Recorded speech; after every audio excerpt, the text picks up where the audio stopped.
Good morning, everyone. I'm Paul Beyer from GAI Insights, and welcome to our daily GenAI executive briefing, where we discuss and rate top news items. Our team of AI analysts rate each article as essential, important, or optional for executives and leaders at companies.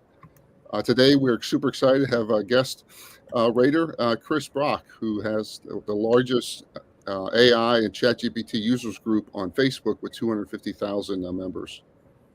Today's discussion briefing is sponsored by GAI Insights and will be led by Tanya. And I will be clicking over the articles. So, first article is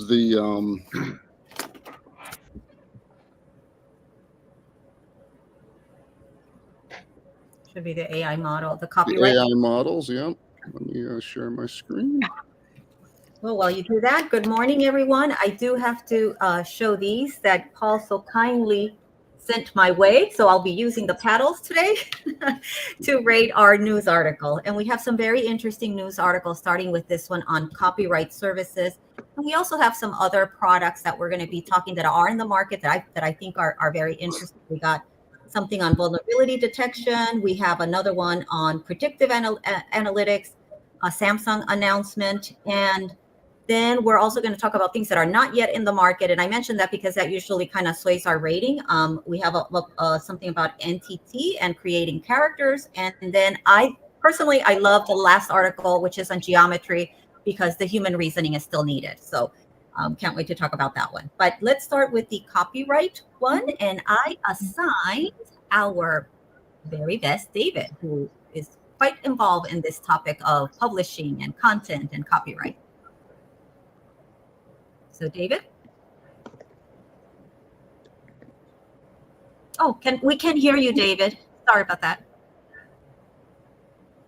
Sorry, I was muted because my cat is like howling in the background, and I didn't want him to make a decision for me. We can put an M. So this article is about a gentleman named Ed Newton Rex, who was used to work at Stability AI, has founded this group, Fairly Trained, which apparently plans to do things around, obviously, certification programs for companies that have actually licensed all the data that they've used to train models. And I will say that I was on the fence of this as important or optional. The optional argument is because, I mean, this is a new group. I don't know how seriously their certification will actually be taken. But then I went to important because I have felt like something like this is probably going to happen. And whether it's this group or another more established group that creates some kind of certification, I think it's in the direction that we're going in, and something for companies to be aware of, because eventually, companies that are going to use these models may gravitate toward the ones that have this some type of certification, and obviously they know that the data is all safe and they're not going to get any trouble for replicating anything off of it. So I'm on the fence. So I could be convinced either way. So I don't know if anyone else has any perspective. I think it's optional because of what you said.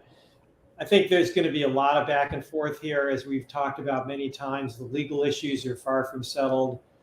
I think there will be multiple attempts like this. If this one becomes the standard and everybody decides to adopt it, sure, it could become really important. But right now, it's just somebody saying, hey, here's a label. And so, I think you got to wait and see a little bit. It's also aspirational, right? Isn't it? They plan to do this. It's not shipping. No, well, they've rated 9 models, I think. Some number of models they've already rated. So they've got at least an initial model.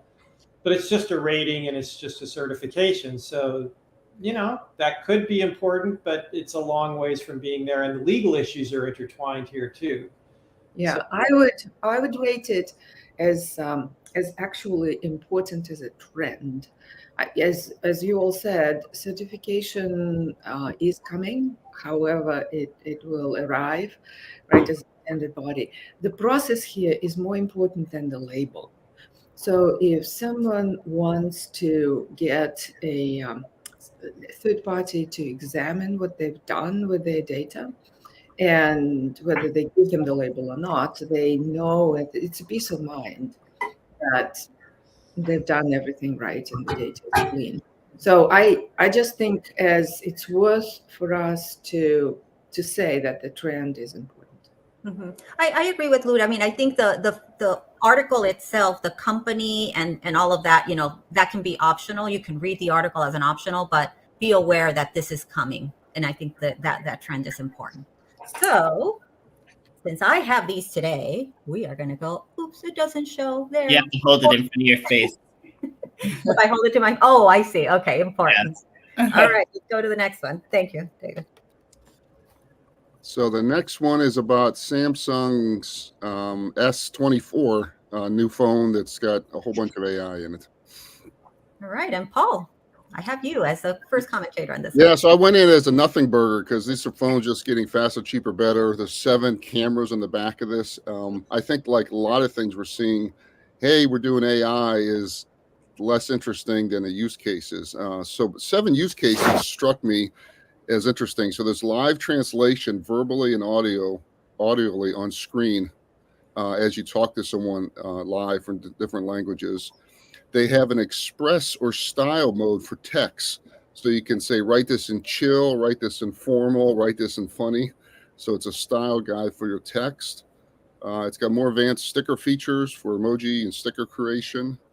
It's also got expressive or tone mode for fun or formal for your social media.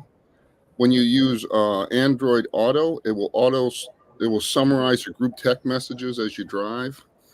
For Note Assist, it will add headers and summarize those as well. And it has a circle to image feature where if you have a picture, you can do a circle around a particular item and send it off. And I just put it as, I'll argue, is important for executives who do have field service people using phones like this. This shows a whole nother wave of capability. I actually went optional only because we've talked about a lot of devices and AI kind of moving to the edge and on a piece of technology, and to be determined how advanced this phone is and what it actually can do. But that's my take. I don't know. Chris, you want to jump in here? Chris, you have a thought on? Sure. I think it's sort of optional. I think the cell phone race is like moving forward. I'm still waiting for someone to really integrate their voice platform tighter with an AI than just image creation. Image photography is awesome right now on almost every phone. So I think that it's very important that the phone manufacturers create a new phone every year. So this is just the next iteration. And I'm really excited for the software side that it doesn't seem like it's quite where I'd hope it to be. I'm still waiting. I'm an Apple user, so maybe I'm biased a little bit. I do have a Samsung just for testing, but I'm still waiting for that that major integration with AI. I do like the fact that it's tied in some things that you're sort of seeing with the photo image AI is really cool. I don't know if like summarizing my text chats are that important, honestly. So it'll be interesting to see if there's a lot of value there. So I put this as optional. Same. 3-1, Paul. All right. So sorry. Sorry. But, but the use cases that you mentioned, I had, I read the translation one and I thought, oh, that would be so great for English to another language. We have that today, right? I mean, that's very easy. But it's other languages that it's harder, to have someone, to speak on the phone and to actively, translate that. So it's just good to see that they're moving that direction. Yeah, that is an impressive feature. I mean, we knew that was on the way, but it's here to have real-time translation is going to be pretty cool. Yeah. But we'll go optional for that one. All right. I will note within the optional, they are using the Gemini model locally. So that at least model moving to local production. That's great. All right. So the next one, this is This is. Oh, go ahead. Did you want to summarize it, Paul, or I have John as the rater for this one. Yeah, I thought this one, I put this as important. I hope it's accurate. It's a great idea, which is to basically translate, political bills into something that somebody can consume much more easily than the legalese or, bureaucratic ease that they're written in. My only concern is everything I've read about how the large language models, how accurate they are in reflecting true policy or stances by individuals. It's a recent study done, and a full third to 2/3 of the prompts against political points of view and against policy points of view, like what's Trump's stand on this, what's Biden's stand on that, came back with either minor or major errors, factual and otherwise. So if it's accurate, and there wasn't a whole lot of confirmation it is accurate, I'd love to see a third party come take a look at this. I think it's a very, very valuable service. So I put it as a certification service. Sorry. Okay. I was going to say, we need the certification service of the first article. Yes. Yeah. No, I think we will have more and more certification services. And I'm talking to a number of folks who are, especially for creators and things like that. I think we'll see new platforms. They're currently, confidential, but that will enable players in the marketplace to do stuff. I mean, for those of our readers who are more, theoretically inclined, if you go back and look at Ronald Coates' work on transaction costs and the 6 costs of transactions and why his work basically said, when do organizations stop and markets begin?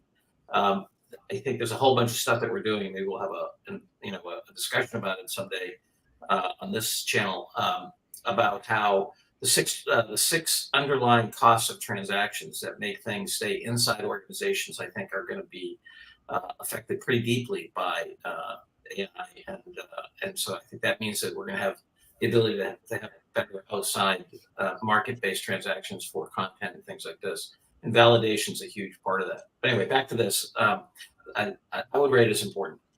I'm surprised, John. I thought you would say optional on this one, like right away. They're basically announcing that they're doing summaries. That was my attitude too. Yeah. Is there anything here that you couldn't just plug the bill into ChatGPT or Claude and just say, summarize this bill for me?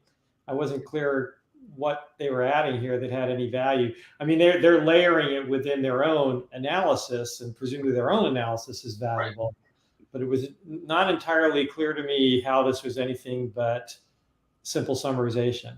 Mm-hmm. Mm-hmm. What I thought too when I read this was, I don't know how long this is gonna last as something special that they've created, because other companies will be able to replicate this very easy. But I do admire, being a news company, right? I do admire that they just went for it, put something out there for their customers. I mean, it could fail on them as well, like, hey, get all wrong answers or whatever. So I admire that taking that risk, that first mover type of approach, because, companies, as we've read from the other articles earlier this week, many companies are being kind of hesitant, right, of just jumping on board into the AI world. So yeah, I mean, the part that I thought was, different, and I agree with somebody who wants to, we could go to the ChatGPT store and kind of build our own, whatever, bill review, bill summarizer. It is integrated with their analysts and so forth. So, I think that combo is kind of interesting, but I hear what you're saying. All right. So we have either O, or I. Optional to help us? Optional for me. I'm hearing a majority of O's. O's. Okay. Remember what Vladimir Putin said. It doesn't matter how people vote. It matters who counts them. That's right. Excuse me, Tanya. I wanted to highlight a few folks that's online. I want to say hello. We've got Harvey Castro, who's a medical doctor and MBA. Hello, Harvey. Thanks for joining us. And we have Kevin as well, who's been a big part of our community. So Harvey and Kevin, welcome this morning, and thank you for commenting.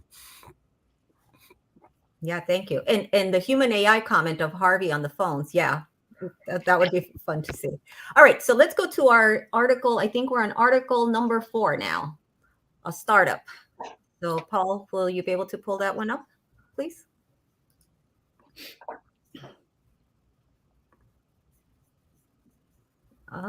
Is this the This one? is Oh, the yeah, this series, is the yeah. right one. And we have a person with a lot of experience in startups, our guest, Chris. So would you like to kick us off on this one? Sure. So this is an article by TechCrunch about a cybersecurity company called Vicarious. They've raised their second round, their Series B of $30 million. They're looking to enhance cybersecurity with AI and community. I think it's an interesting concept to be able to provide cybersecurity alerts, discovery, prioritization, remediation, and check for security vulnerabilities. The author in TechCrunch was a little skeptical of some of their aspirations of what they're trying to build, if it can be done. But overall, it looks like it's a well-funded startup with a lot of big brands as customers looking to simplify cybersecurity. And for me, do I rate it? I would give it optional. I think the thematically it's a great idea that AI and cybersecurity is a great idea.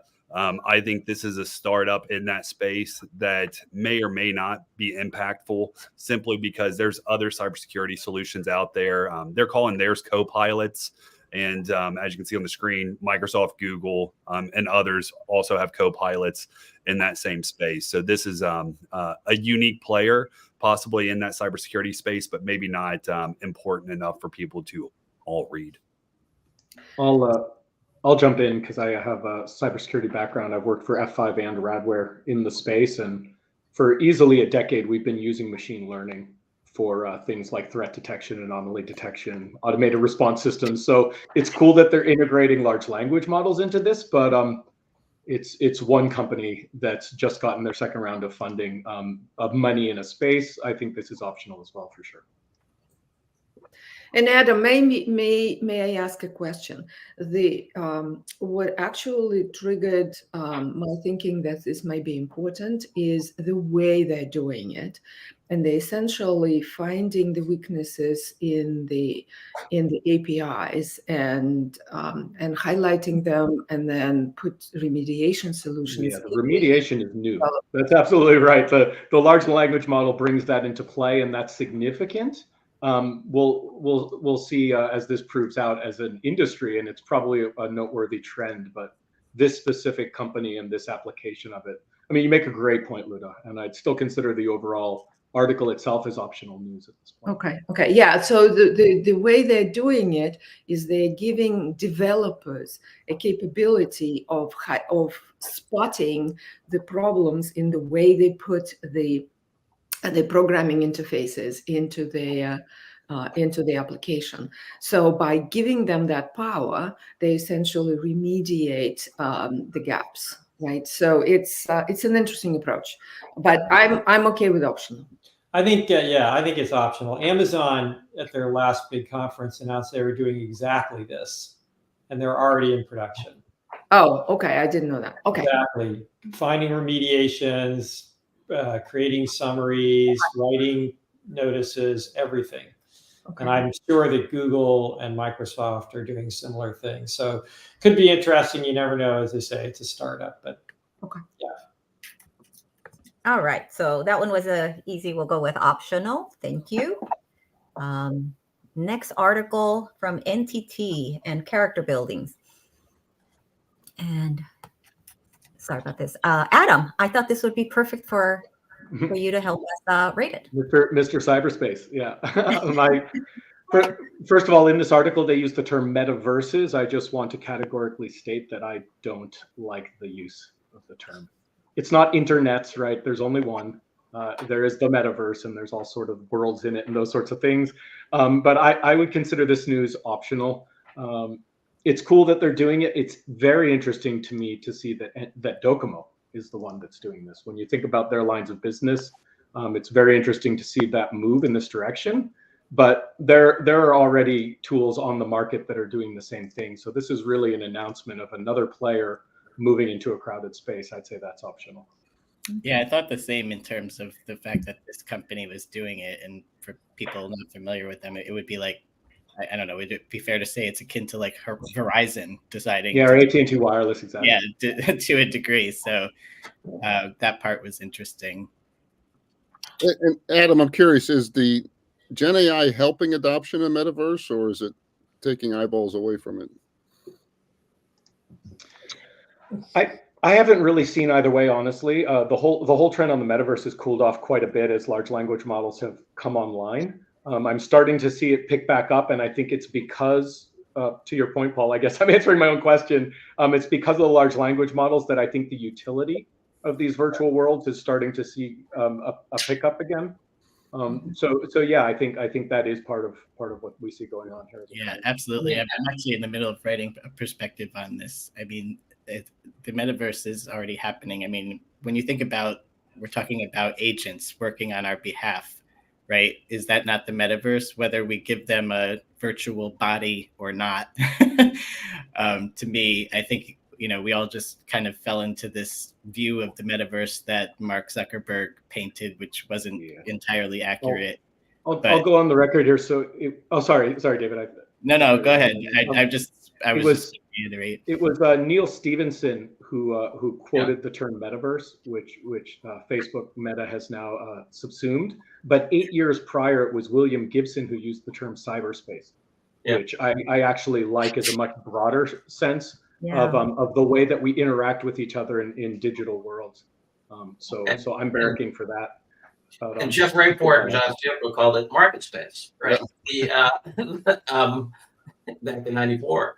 So hey, no, I mean, for me, I think that, first of all, the whole idea that the metaverse is somehow separate, I think is a stupid idea. It's integrated, right? So I think we're starting to see that. The reason I think the large language models are such a huge shot in the arm in this is that, from a semantic standpoint, the large language models, I think, extend representation, so you can isomorphically go from physical stuff, pictures, reality and so forth, to across, and the transformer model allows you to navigate that infinite search space productively.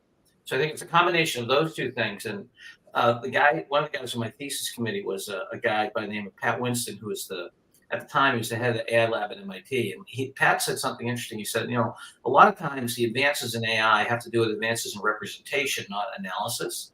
And what I think is really powerful about the LLMs is it's both. It's a set of algorithms that, or a major, engine, right? The transformer engine. And because it's an n-dimensional semantic space that can be searched, which is infinite, that can be searched productively, that allows you to go from, language to language, from image to language, from functional model to image, and so forth. And so I think that's what I think is so powerful about this thing. It's an extensible semantic matrix that gobbles more in the world, and the fact that we can search that infinite space productively is amazing. It makes it accessible to everyone, right? Like now, I don't need to know how to program or do the math or figure out what statistical model is needed. I can simply ask the question. I think that's the power of what's happening. And what's on the back end is much richer. So I can put, medical images in there. I can put, and you can't do that with other models, right? The models assume a particular. The models are not anywhere near as flexible in terms of what you can feed it to discover new semantics. Mm-hmm. Chris, jump in here. I'd love to get your view on the metaverse. Is this something we should pay attention to or not? So I love the idea of gaming. That's what I think of like a metaverse level right now. Like the enterprise is still sort of further away, and gaming is like probably where it's going to be used. I look forward. I'm not a huge gamer, but I have like a son. I used to be a big gamer. I can't wait till NPCs are actually smart and can interact with you. Like you're moving through a strategic game or a role-playing game, and all of a sudden the NPC now has the capability to interact with you on your real journey. I think that's going to make it more immersive of an environment. And I think that's going to be the easier win. I think the metaverse is difficult to really launch because the cost of equipment is much more than what people have in hand with AI. So I think we're going to see the metaverse. It's going to eventually happen, but I think we're going to start seeing it in gaming where they start utilizing this well. Facebook has tried to like add some like AI chatbots, and there's nothing really sticking because there's just it's not in an environment that people are are dedicated or vested in. But if you buy a $70 video game, you'll probably be vested in playing that. Or if you're in some of these online role-playing environments, I can see that being the first place. I don't really see a telecom company creating an immersive chat bot that's anything more than customer service right now. So I think we're in a sort of a chasm spot right now for the metaverse of like it's cool in theory, but it's difficult to pull off in practice, and it's also difficult to have cool games that people can actually play at scale. So that's my thoughts. I think it's coming, but it's just not quite there yet. Mhm. Thank you. All right. Well, I think I'm hearing optional for this article. Did I get that right? Right. Yep. All right. We have 2 more left to go, but wonderful discussion. Metaverse is definitely we'll have to see what happens there. So let's move on to article number 6. Thank you, Paul. And I think I have Tim on this one. Yes, this one is optional for me. It's interesting. It's a company that's there's different ways people categorize AI, and up until large language models, we usually called it the most advanced form predictive AI. So this is the kind of thing that companies all over the place, especially in retail, use to predict customer behavior, which ads should be shown, all sorts of things. It's everywhere. And so this is a company that did that and is now saying they're using LLMs to make those predictive models easier to create, because that's where you make money at the end of the day for most companies today. If you look at what's in production, predictive AI and analytical AI is a much larger market today than LLMs, although LLMs have taken the world by storm.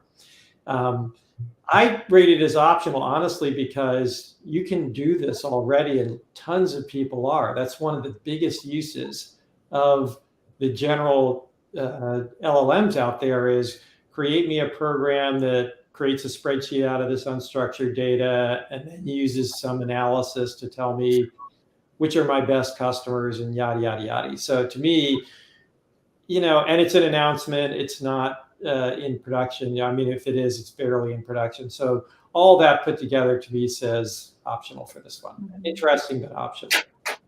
Having been in data and analytics, like I was thinking more of the smaller companies where it is expensive to get people to do predictive analytics for you, and build the environment and have data scientists and all of it. So I thought the platform approach that they have for $99 a month, I mean, you can't beat that. To give a mid to small company the ability to use their existing company data, and rather than looking at past performance, putting in this predictive model that's in the platform, they don't have to worry about getting some statistical knowledge or anything. It's already built in the platform. From that perspective, I gave this an important, just because it makes data, this idea of having data scientists, like you don't need to hire them anymore. Like we just use this platform for $99. Yeah, I'm with you. And I'm so sorry, Dave. I was just going to mention too. Yeah, they do have some big customers, Tim. Like I think I saw J&J. Like they have big customers. It's not those are predictive analytics customers. Right. Oh, okay. I see what you mean. Sorry. Go ahead, David. Oh, I was going to say, I was with you. I mean, I was a little on the fence on optional important because, as Tim said, this is, kind of early days on this. But, to have a common person be able to do this and take advantage of the strengths of two types of AI, we'll say, I think is interesting, right? And I think is valuable. And actually, I was going to be your test case because, I have very limited coding experience. I haven't done it for probably like 20 years and kind of see what I could do in there. But to thinking to that, you can have any employee do this. To me, it's like I just feel like we're in the no code zone here that we've been expecting for a while. And something like this seems kind of powerful to me. Okay. I rated it as optional. I'm with Tim. And also I'm very suspicious about this working for real in the back end of integration with the real models between GenAI and the real analytics models. It's a lot about data, and positioning it correctly and working with it with the cases to make sure that it spits out the right stuff. So it's a noble effort and it's early, but let us see that it works. And the applications, I agree with Tim, the powerful applications will have to employ this combination. But it's early days and it needs to get vetted out, I think. One Okay. other thing I would just note as well. Oh, go ahead, Paul. Sorry. I mean, to me, this is just like summarization. So there's so much, oh my gosh, you can summarize it. But if it's not a good summary, it doesn't matter. Oh my gosh, it kicks out a prediction. But prediction isn't precise and accurate. It doesn't matter. So, yeah, I mean, I used to, teach a course on modeling and data science and stuff. And there's a part of this, I feel like somebody's giving a nail gun to a 4-year-old. You know what I mean? It's like, I mean, people are so stupid about the way they apply models and their understanding of statistics in general. But anyway. Well, but the templates, what I read was they have certain templates that are pretty, what do you call it? Common in the business area for the typical questions that would come up. And they do give you the ability to build your own statistical models, but by default. Yeah. But anyway, there's a huge thing. The guys that got taught statistics by Harvard Business School were deep Bayesians, and the idea that you just throw a model at something without understanding the process is like that is the cardinal law not to break. So, John, let's keep going with this. You're my manager. I created a sales forecast model. Yeah. It's precise to 5 decimal points. Yeah. Who cares about my input? Look at this. It's got to be correct? Well, right? It all depends on how you did it. If the model, which a lot of these models do, throw out the outliers. Yeah. By the way, those outliers might have represented, some of your biggest sales. Then you're completely screwed up because it's not a normal process. It's not a normal statistical process. The process underneath doesn't generate normal statistics. So, what you just done then is you've oriented the entire sales force to all the stuff that's low yield, because I've thrown out the outliers because they don't conform to a statistic. They don't conform to a normal distribution, which happens a lot with these models. Okay, sounds like we're going to go with optional for it. I still think it's important for the small company, but we'll go with optional for the larger group. All right, and now we are at our last, this is our last article on geometry. And this is the one you like. It's uplifting.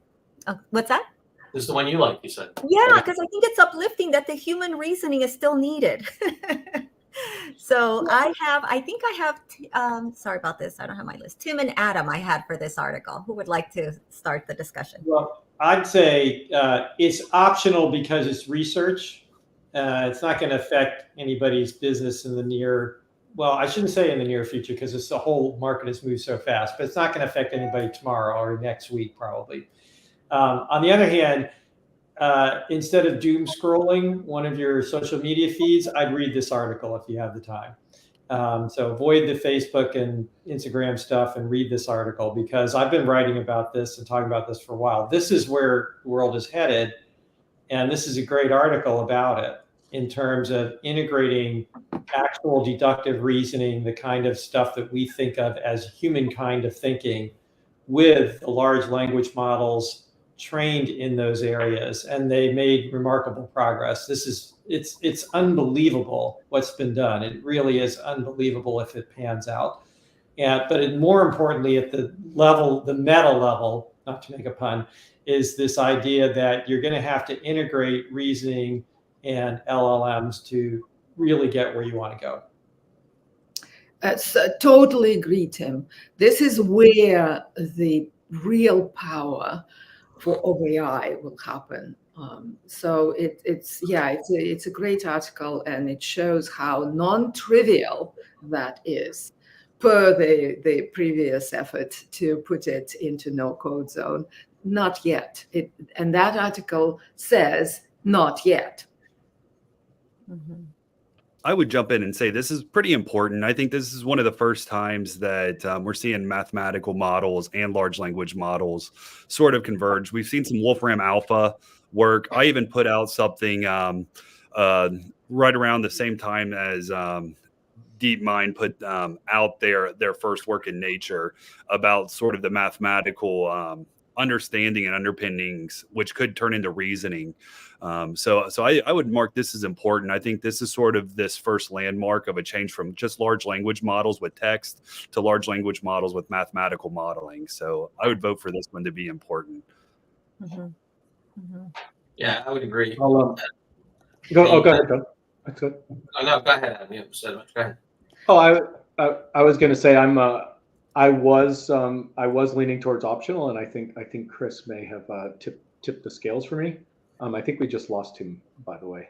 But it's like when I think of DeepMind and I hear Alpha, I think of AlphaFold and the work they've already done sort of in that region, which is more around the chemistry side and proteins, and to see that they're taking similar ideas of applying these things and really getting these powerful, valuable use cases in completely different areas is pretty important. And I think also saying if you have the time, read this before you doom scroll, right? That's kind of what we consider important news, right? Okay. The things we'd recommend they read in their spare time. So I'm gonna push it into the important category for my vote. But I would delete the word first, right? So when you drill into real cases where people are working in like manufacturing, they use generative AI as a front end, and then they go into the analytics applications that they've already started or have built in, like, predicting extruders and their behavior,